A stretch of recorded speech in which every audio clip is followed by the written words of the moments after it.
cannot imagine a scenario where I would be in the same place as a 17-year-old, let alone be looking at a 17-year-old and thinking to myself, oh yeah, I want some of that. Delicious.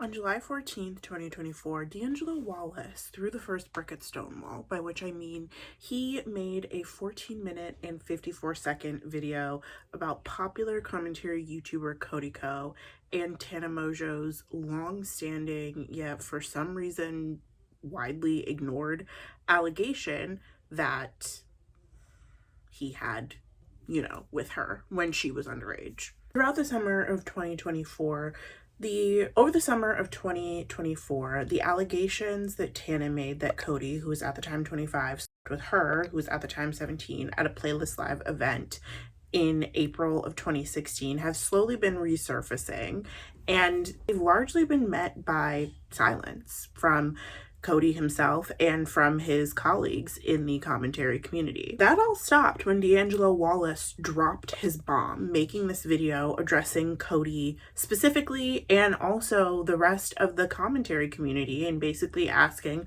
why no one has addressed this situation. D'Angelo's video essentially dropped a bomb in the YouTube commentary community, with big creators like Moist Critical and Philip DeFranco finally making videos discussing the situation, as well as other creators deciding to post statements to their Instagrams to various degrees of reception from their audiences. I'm looking at you, Brittany Broski. What I want to talk about in this video is Cody Ko, but also the idea of cancel culture, what it means and says about us as a society, and my potentially controversial but also slightly complicated thoughts about whether or not canceling someone is an effective response to people doing bad things, and how I am seeing people react to this situation. If you are new here, my name is Nada. I put out videos whenever I can about anything I want to talk about, honestly. I make videos about books, movies, TV shows, pop culture, sometimes celebrity and or internet gossip. So if that's something that you're interested in, please consider subscribing to my channel. I have a bunch of videos up on this channel already, so you can go ahead and give those a nice watch. Last video I put out was a 3-hour long video about the Drake and Kendrick Lamar beef. So if you are interested in knowing the origins of that and all the lore behind that, you can go ahead and give that a click. But without further ado, I'm going to get right into my discussion for today. So here's a summary of what's going on, of who these people are, why I'm talking about this for people who are not chronically online like I am. Now, I did not know who Cody Ko is, and I had literally never seen a video of his until 2-3 weeks ago when my friend locked me in her basement and forced me to watch some of his Tiny Meat Gang music videos. And I did chuckle once or twice, but wasn't for me. Cody Ko is a 33-year-old YouTuber who initially got famous on Vine. He got famous on Vine, like I said, but also for his videos with his racially ambiguous friend, Noel Miller. They created a, I guess, concept rap / music group called Tiny Meat Gang, which is basically the Lonely Island, but for Gen Zs. Cody is Canadian, and I'm fairly certain that his friend Noel is too. Look, I'm just gonna say, when I found out that Noel Miller is racially ambiguous but does not disclose his race and kind of like makes a joke of it, I said, it's giving Drake.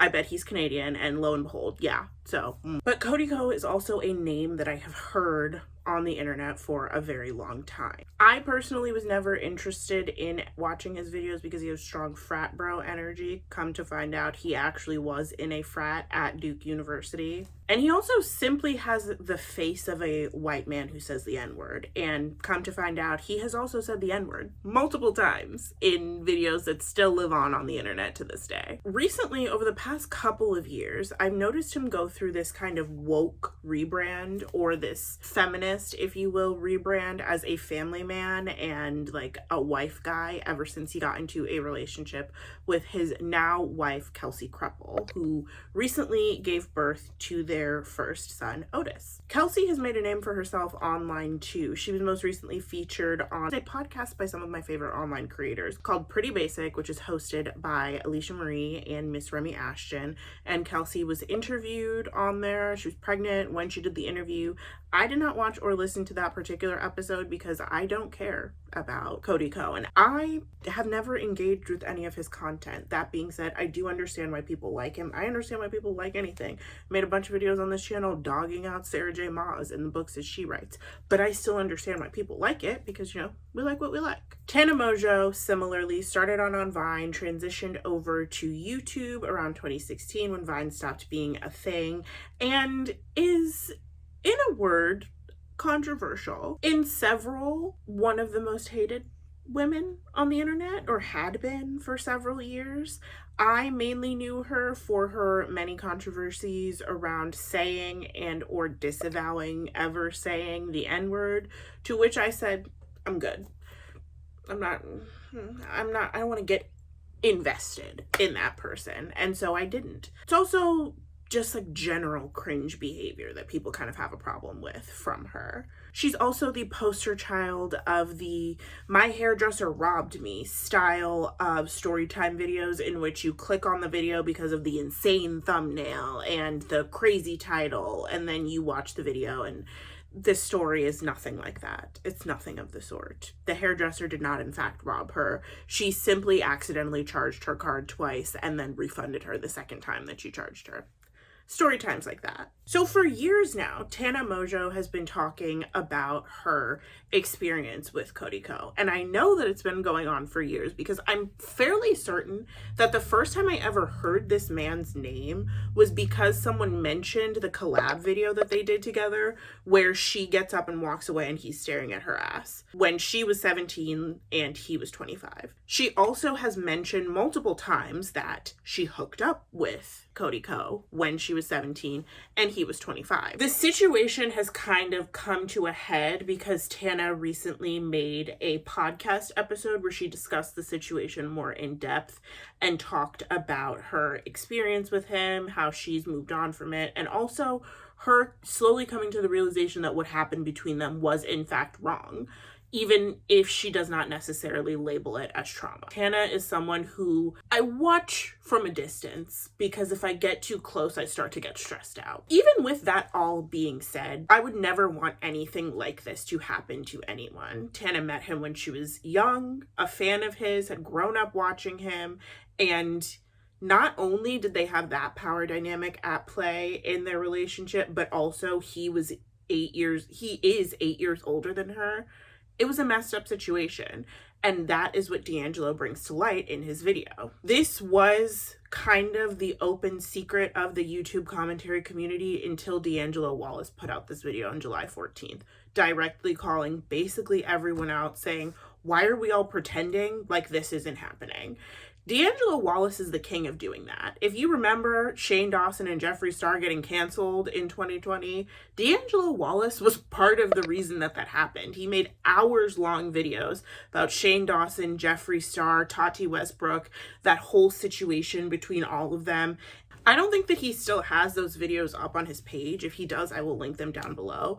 But D'Angelo Wallace is basically like, who's that guy who did Content Cop? Whatever that guy thought that he was doing with Content Cop, D'Angelo Wallace is actually doing.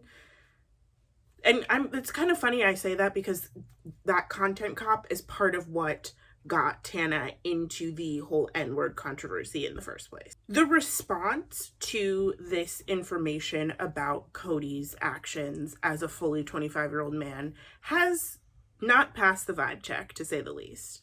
People are whining a lot about the fact that there's no way to prove what happened, if these allegations are proven, or how can we believe that this is the truth because it's Tana who's saying it, all of this stuff. And D'Angelo did kind of put those arguments to rest in his video because not only did he say Tana has been saying this for years, but he found a clip of Gabby Hanna corroborating the statement that Tana made, where Gabby herself says, I saw this guy getting ready to hook up with someone, pulled him aside and said, just so you know, she's underage, and he went and did it anyway.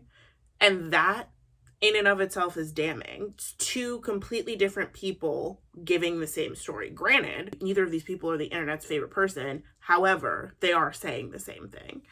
Even with all of that information, Cody Ko fans, particularly Cody Ko's female fans, have been whining about cancel culture and how you can't just like give up on everyone and blah, blah, blah, whatever.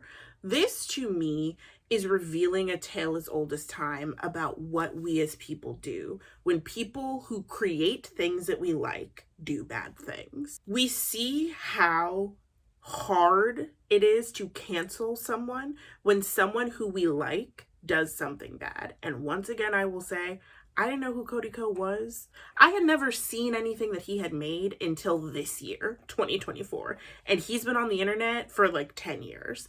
I'm not invested in this man at all. So when I say we like, I mean that the royal we.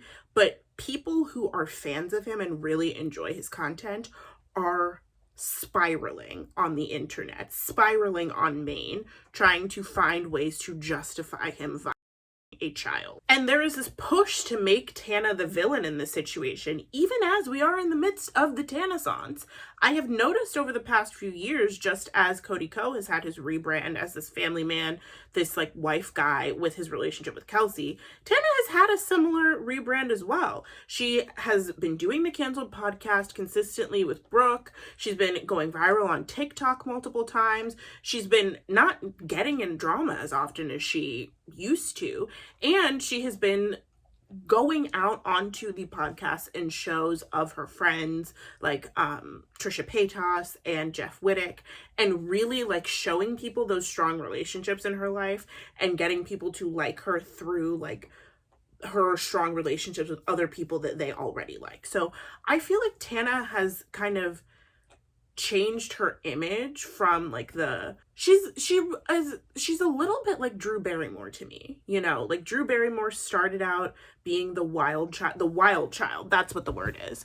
She's changed her image as the wild child of YouTube, saying that she was able to kind of calm down a little bit with age. You know, she's 26 now, she's the same age as me, she's 26 now. She's not like dressing up as Ho-Ho Siwa for Halloween anymore and being confused about why people would be upset that she created a Halloween costume that is sexualizing a then child. So we're in the middle of this Tanaissance, and Tana is becoming a more likable character. But even as this is happening, people are like, no, we like Cody way more. If you're not new to my channel, if you've been watching me for a while, you won't be surprised about what I say is the reason for this. But if you are new to my channel, pull up a chair and sit down, okay? Because I'm here to tell you this cognitive dissonance or inability to sit with complexity is a direct result of neoliberalism and how and why people define themselves by what we like. We can't accept that we can like the output of someone who has done something bad and who is a bad person without thinking that that reflects badly on us morally in some way. To put it simply, we define ourselves morally by the moral fortitude of people who create things that we enjoy, because neoliberalism only allows us to be defined by what we consume, our position in the market. Because neoliberalism alienates us from our humanity and defines us as actors in the world based off of our position in the market economy, we then think that we can only be defined morally in relation to the moral character of the people who are creating things that we enjoy. So, again, put simply, if someone who made something that we like is bad, then we think that we are bad because we are defined by what we consume, not by our existence. We vest our sense of self into the people whose content we consume. That's the entire reason why the category of content creator even exists. You're not an artisan or you're not an artisan or an artist or an actor or a writer or anything. You are defined by what you put into the world around you and how you then interact with the market space through that production. So the main reason that people are so reluctant to accept what Cody has done as horrific, which it is because they think that they are then going to be horrific people because of what he did and because of the fact that they could like someone who did something like that. The perfect example for me is Brittany Broski, whose statement on this it's not even a controversy really, whose statement on this whole situation was something to the effect of, if these allegations are proven to be true, then the allegations can't be proven to be true because A, we're not in a court of law, B, she's not bringing up a case to ever put it in a court of law, and C, nobody was there except Tana, Cody, and also Gabby, who happened to have seen it. So, like, there's no proof. There will not be proof unless it was a secret camera somewhere, which we'll get to that later. But unless it was a secret camera somewhere, we will never know for certain what happened between those two people. But the fact that Tana has said this multiple times, that it is corroborated by Gabby, and that Cody has been quite silent on the whole situation, would lead people to think, oh, okay, well, it probably happened. Her saying, if it is proven to be true, qualifies the fact that she doesn't want to accept that someone who she's friends with, who she's collaborated with on multiple occasions, could do something so horrible.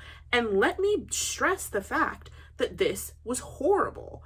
You being 25 years old, mentally developed enough to know right and wrong. We're not talking about a child, right? We're not talking about someone who was 12. He was 25 years old. She was 17. This was a clear violation of consent. And even if you think about the fact that, like, age of consent, whatever, it's different between different countries. First of all, they were in the United States of America. Second of all, age of consent is not a marker of whether or not an act is morally correct to do, right? If she was 2 hours after her 18th birthday, this still would have been a messed up thing to do because of the fact of there being this power imbalance between the two of them, right? But I even think about the TV show Skins, which is one of my favorite TV shows of all time, where there were a lot of people who were under the age of consent in the United States, which is 18, who were over the age of consent in the UK, which was 16, who were acting on that show as young people, acting out the lives of young people in the UK. And particularly one of the actors, the girl who played Michelle in the first generation, talked about the fact that since she was the oldest, she was often asked to do topless scenes and nude scenes, and she had more sex scenes than all the other people on the cast. And it made her uncomfortable, but A, she thought that it was okay because she was 18, and B, she was she was so young that she was not comfortable enough to say, I don't want to do that. And even people who are over the age of 18, people who are in their 30s, have trouble setting boundaries and saying, no, I don't want to do that. So we can, and it's had an effect on her to this day. A lot of people, Kaya Scodelario, who was on that show, talked about how a lot of the things that she was doing on that show that were being filmed, as important as the show was for people and as much as it was representing a reality about life for teenagers at that time, she did not feel protected on that set. She did not feel like it was a safe environment for her to be a young person portraying these things.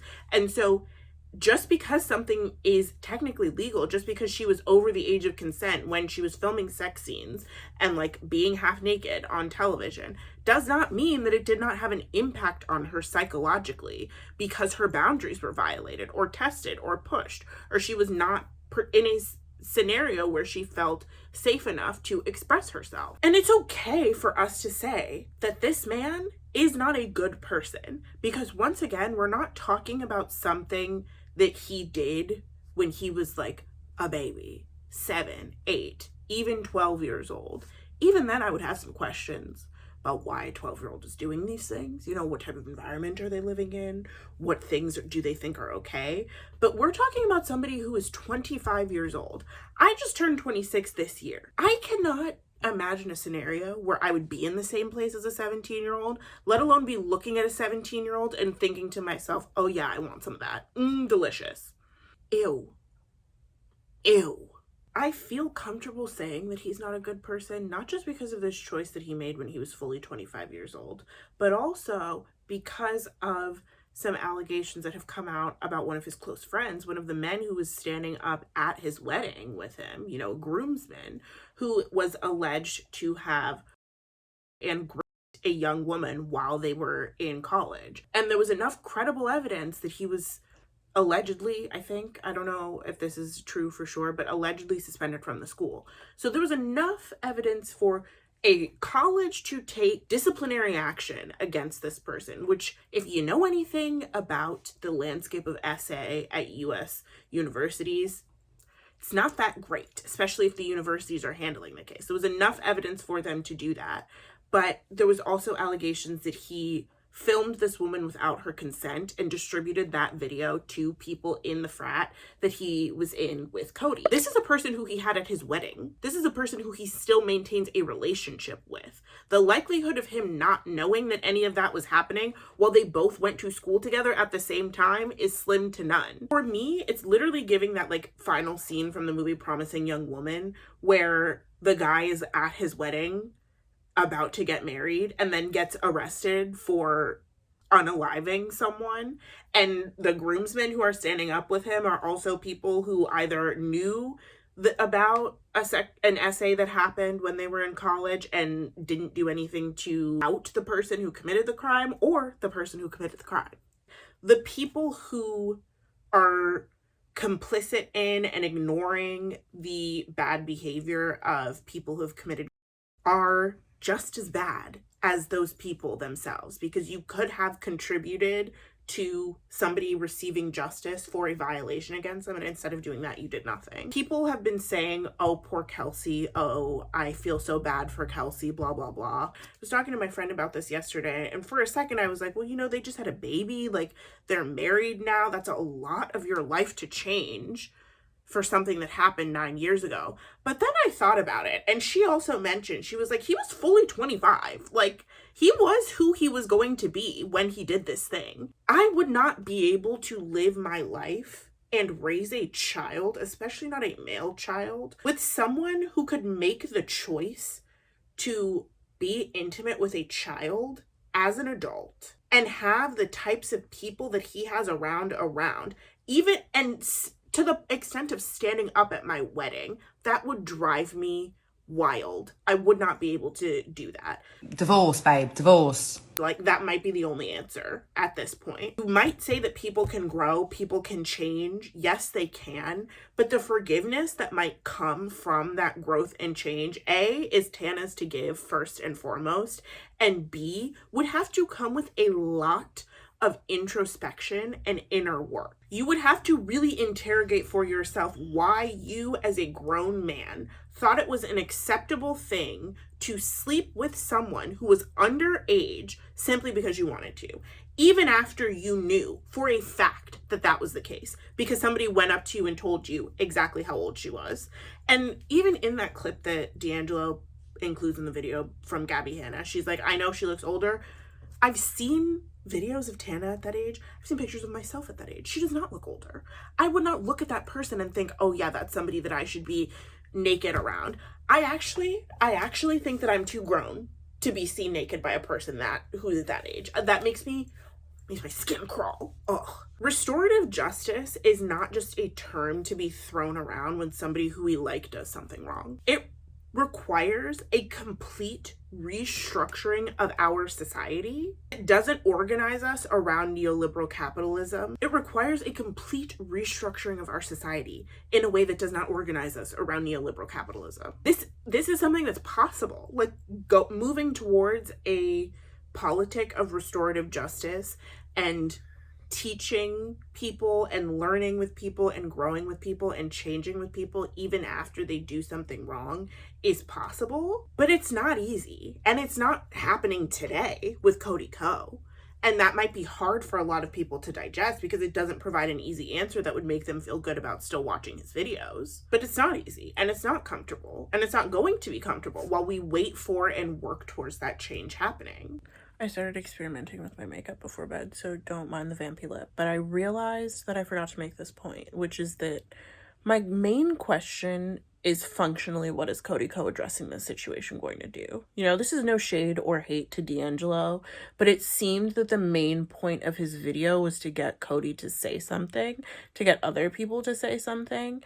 And because of the hellscape that we live in, saying things and addressing things is considered to be the same as changing becoming a better person, apologizing, being worthy of forgiveness. And that's just not the truth. Like I said about restorative justice, it is going to take a lot of displays of changed behavior for it's not going to take that for his image to be saved, but for him to actually be like worthy of being restored to his like uncanceled state or whatever. It's going to take a lot of displays of changed behavior. But the thing about the world that we live in now is that people just want that apology. People just want that statement, that video, that contrition to say, okay, I can start watching these videos again and feel good about this again and start defending him again and ride or die for him or whatever. And it's like, that's not actually going to fix the situation. That's not actually going to make anything better. That's going to make you feel better and make you feel like you're not a bad person anymore. But the whole point of this video is that you're not a bad person because of what you watch or enjoy. You don't need him to address it or do anything or say anything to validate your existence, because I guarantee whatever he does or says is going to be bullshit, because it's not going to be therapy.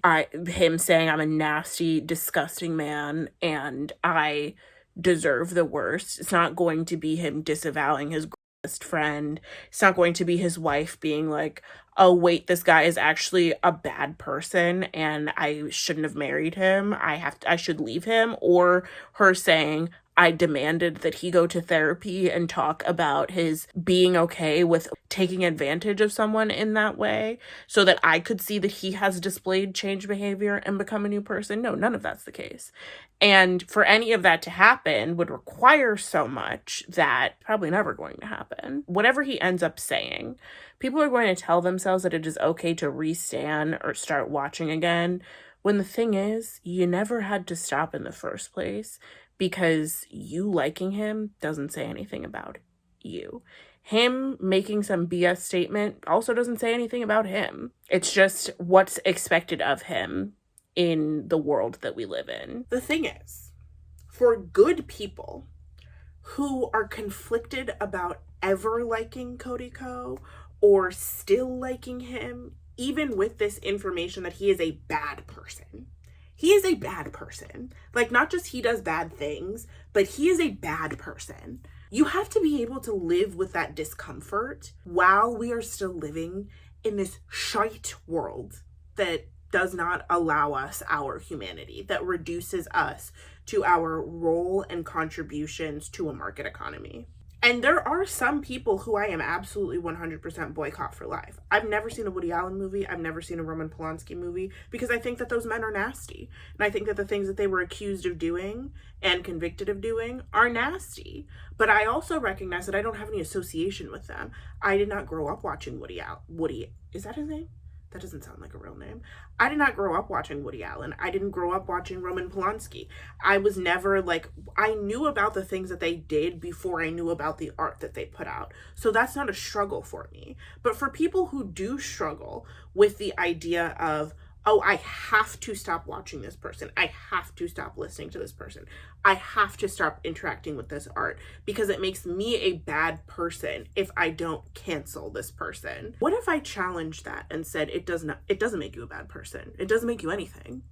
You can do whatever you want. You can listen to whatever you want. You can interact with whatever you want. You can go watch all of Cody Ko's videos right now. You could put hundreds of dollars into his pocket just by yourself. And that does not say anything about who you are as a person, because we don't live in a society that is collectivist or like mutual enough for stuff like that to matter. You might feel bad personally because you know that you're spending your time and contributing money to someone who you know is a bad person, but that doesn't make you a bad person. And I think it's a different situation with corporations, right? Because like corporations are responsible for and supporting of a lot of the bigger atrocities in this world.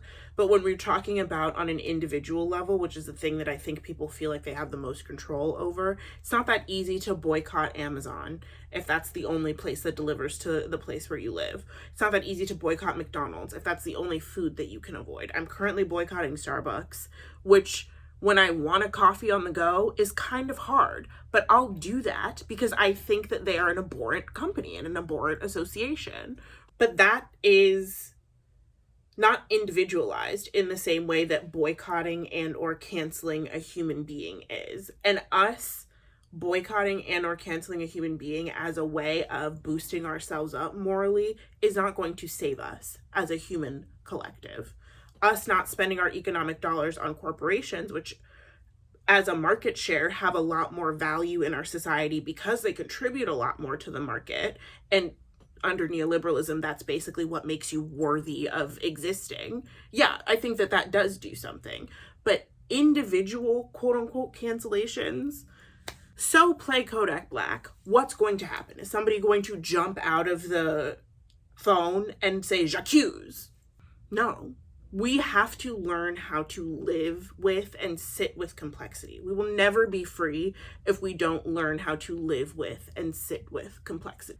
In Sean Phelan's 2021 article, 7 Theses about the so-called culture wars, or some fragmentary notes on cancel culture, he proposes 7 separate theses on the ideas of culture wars and how its current manifestation in the 2010s and 2020s as cancel culture. We've heard about politics of antagonism in the 1960s, or the idea of political correctness from the 1990s. These are all different iterations of what we're dealing with nowadays, which is cancel culture. The moralizing dimensions of cancel culture have also been critiqued from an agonistic left perspective, which questions the excesses of cancel culture while expressing greater sympathy for practices delegitimized under that heading. One exemplar was a January 2020 video produced by left YouTuber ContraPoints, aka Natalie Wynn, titled Canceling. Video reflected on Wynn's painful experiences as a trans woman who, in her words, was canceled by trans activists, but also offered rich theoretical insights on the workings of cancel culture. Similarly, Richard Seymour questions the familiar left-wing argument that cancel culture is merely a phantasmatic object created by the far right. His work explores how all of us can be complicit in the censorious, even fascistic aspects of what he calls the social industry. What he's getting at towards the end of that paragraph is this idea that cancel culture doesn't exist, which even as I was creating this video, is a place that I started from. It is a common refrain amongst people on the left as a way of delegitimizing and taking power away from the right's weaponization of cancel culture. And the right's weaponization of basically anything that starts out as a meme on Black Twitter and then turns into just whatever, like the word woke. But the thing is, the concept of cancel culture, particularly when we are discussing it on an individual level, talking about canceling a human being or canceling, like not listening to or watching or engaging with the works created by someone anymore, is in a way a censorious, even fascistic aspect of the social industry. The idea that as I said, under neoliberalism, even our one-on-one relationships are reduced to industrial or market-based context. Because someone did something bad, we can no longer consume them. And that makes us good. When in reality, humanity is much more complex and much more layered than that. We are not made good by what we do or do not consume. We are made good by the acts that we actively do in the world around us, the people that we interact with, the mutual aid that we engage with, the help that we provide. Our stances and our thoughts on things are, in a way, an aspect of who we are as people, but the way that we posture them online and even to ourselves when we are alone is a performance that is rooted in wanting to be good under the neoliberal definition and not under an actual meaningful definition. And that's why people say that like Twitter activism isn't real activism. It's not because the things that people say on Twitter aren't real or don't have a real impact on the world around them. We've seen the impact that Twitter has had through the Black Lives Matter protests and really any other kind of movement, even through like the raising of awareness about and the side that is going on over there. However, it's It is a performance. It is a mask that we are putting on, a role that we are playing so that we can legitimize our own existence in this neoliberal capitalist hellscape. And if we perform well, then we are validated by the people around us and we feel good. But what have we really materially done in the world around us? However, when we define cancel culture in a more affirmative way, as Phelan discusses in this article, and as it was defined in the New York Times in 2018, it can be depicted as a legitimate form of cultural boycott in today's attention economy. We know that what we put our attention towards translates directly into money. That's a bigger problem when we're talking about companies and governments that are doing bad things because they have the most power versus when we are talking about individual people. And the problem that we have when we define ourselves by what we consume is that we either think that we are good because we are consuming the right things and are actually doing nothing in our real lives to enact that goodness around us, or if we believe ourselves to be good, we assume that a person who creates something we like must always be good as well, and we end up justifying their actions in ways that can be detrimental to people who they have harmed or people who they might harm in the future. If you think about it in terms of the Me Too movement, nobody liked Harvey Weinstein. He was a bully, he was rude, he was mean, and he took advantage of the power that he had over everyone, basically, in Hollywood. So when he was canceled through the Me Too movement, people were fine with that because he was not a good person. His wife divorced him, he was arrested, he lost basically everything. And because he wasn't likable, everyone was like, okay, well, it was bound to happen at some point. We've heard about these rumors forever. But when you think about somebody like Cody Ko or Ned Fulmer or even Tom Sandoval from Vanderpump Rules, one of whom did an actual crime allegedly and the other two simply cheated on their partners. But people have trouble even accepting that Ned Fulmer and Tom Sandoval cheating were wrong things to do because they enjoy those people or because they're people that they have ever watched on a television show in the past. Well, is cheating even that bad? All he did was cheat on his wife. Everybody's up in arms about this guy cheating on his wife. Is it even that big of a deal? Well, I mean, no, in the grand scheme of things, like he didn't do what the Israeli government did and essentially the entire population into non-existence. But it is still a bad thing that he did. It doesn't make it not a bad thing just because you laughed at the jokes about him being obsessed with his wife one time in one of his YouTube videos. We want to minimize the bad things that people we like do because we think that if we minimize them, then that will make that thing not bad, which will make them not bad, which will make us not bad. Your sense of self, your moral character exists separate of the moral character of anyone or anything who you've ever liked in your life. It's a hard pill to swallow, but it's one that we need to swallow if we're ever going to get free. Thank you so much for watching this video. As usual, I took a topic about something small and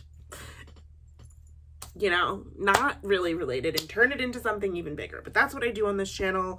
That's what I like to do, honestly. I didn't really think I was going to make a Cody Ko video because I don't know anything about him. And then I thought about it from the perspective of cancel culture and all of that jazz. And I said to myself, okay, yeah, I have some things to say.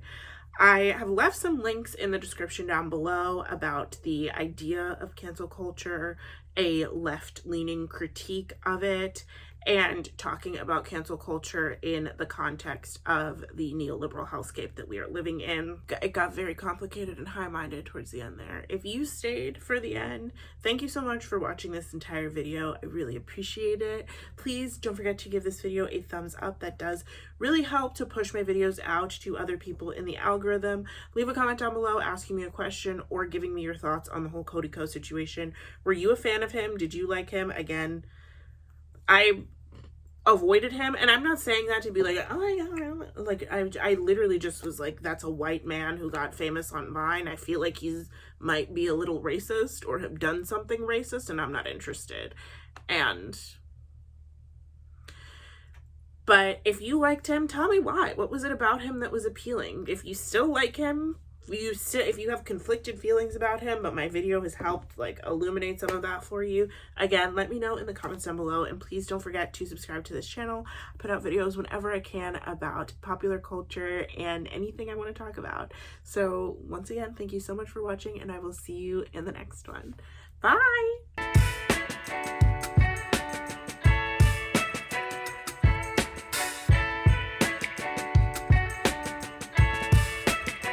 Menace. She's a menace. She made this filming process so much harder.